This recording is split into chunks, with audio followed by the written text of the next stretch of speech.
Hello again, my friend. Today, let's slow down for just a few minutes and talk about something very simple yet incredibly powerful: mindfulness.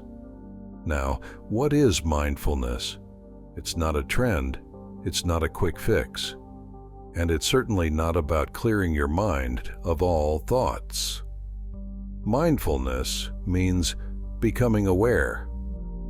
It means paying attention deliberately to the present moment without judgment. Sounds easy, right? But in a world full of distractions, notifications, and overthinking, being truly present is one of the hardest things to do.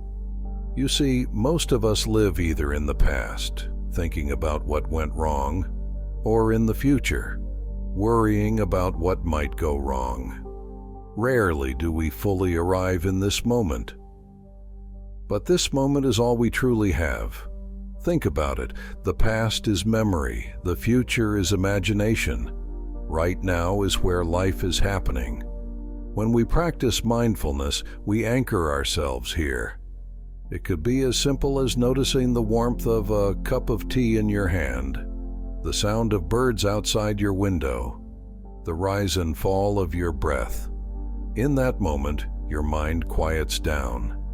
It doesn't disappear, but it softens. You begin to notice your thoughts instead of being swept away by them. You stop reacting and start observing. And in that space, something magical happens. You become free. Free from the endless noise, free from automatic habits, free to choose your response. Mindfulness doesn't require hours of meditation. It begins with just one breath, one moment, one pause. So if your life feels overwhelming or your thoughts are loud and constant, remember, peace is never far away. It's always as close as this breath. Pause. Breathe. Notice. That's mindfulness. That's the silent mind. If this speaks to your heart, stay with me on this journey. Subscribe, and let's keep walking this path together. Until next time, may your mind be light and your presence full.